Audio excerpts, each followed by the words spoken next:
Hi, everybody. This is the Gospel of John study. My name is Bill. I'm from BCUMC. We are on week 11, day 2, and this week we're looking at John chapter 20. And we're going to pick up today with verse 11. But Mary stood weeping outside the tomb. As she wept, she bent over to look into the tomb, and she saw two angels in white sitting where the body of Jesus had been lying, one at the head and the other at the feet. They said to her, "Woman, why are you weeping?" She said to them, "They have taken away my Lord, and I do not know where they have laid him." When she had said this, she turned around and saw Jesus standing there, but she did not know that it was Jesus. Jesus said to her, "Woman, why are you weeping? Whom are you looking for?"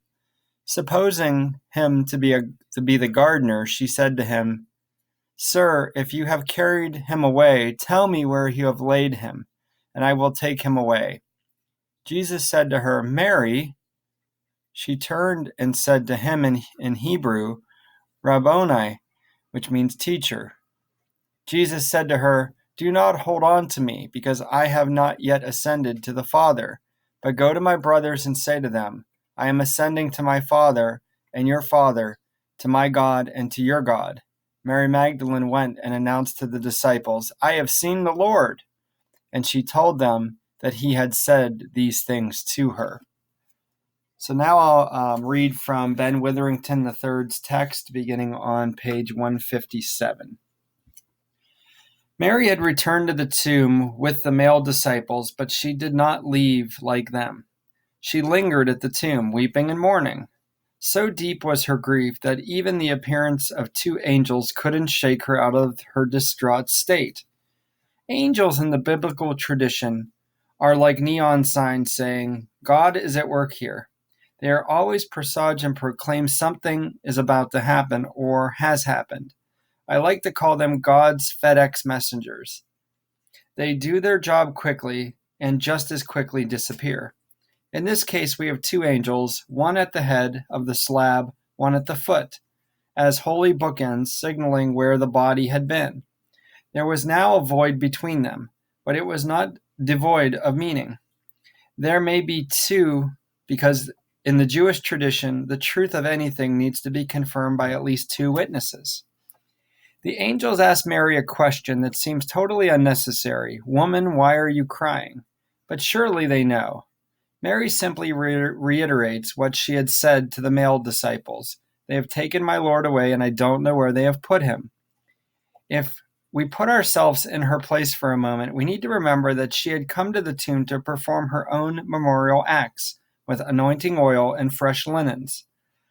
To her, it must have seemed like the final straw, the last possible degradation of someone who she had followed and revered, that she was to be deprived of even being able to perform last rites for Jesus, or as we might say, to put one last wreath on the grave and say goodbye. This was the unkindest cut of all, the ultimate indignity and denigration of his memory. So she is naturally distraught. Sensing someone approaching from outside the tomb, she turns away from the scene of where had been laid and sees someone that is in the moment she will assume is a gardener. Strangely, he asks her the very same thing the angels did. "Woman, why are you crying?" But then there is an additional question about who, not what. "Who is it you are looking for?" Her response doesn't mention Jesus by name, but she assumes the gardener will know who she's talking about. "Sir, if you have carried him away, tell me where you have put him, and I will get him." It is only at this juncture that we may have the magical moment Jesus called Mary by name, Miriam. Surely her heart leapt, recognizing finally the sound of his voice, and she responds, "Rabboni," which means my master or teacher in Aramaic. We are doubtless meant to remember what Jesus had said in the Good Shepherd discourse. "I know my sheep, and they know the sound of my voice, and I call each one by name."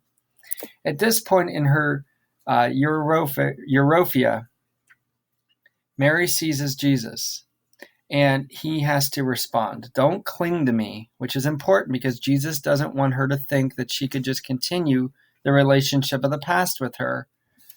She must not cling to the Jesus of the past, as he is going to be with his Father and not bodily present in a few more days. Instead, Jesus commissions her to be the apostle of the apostles.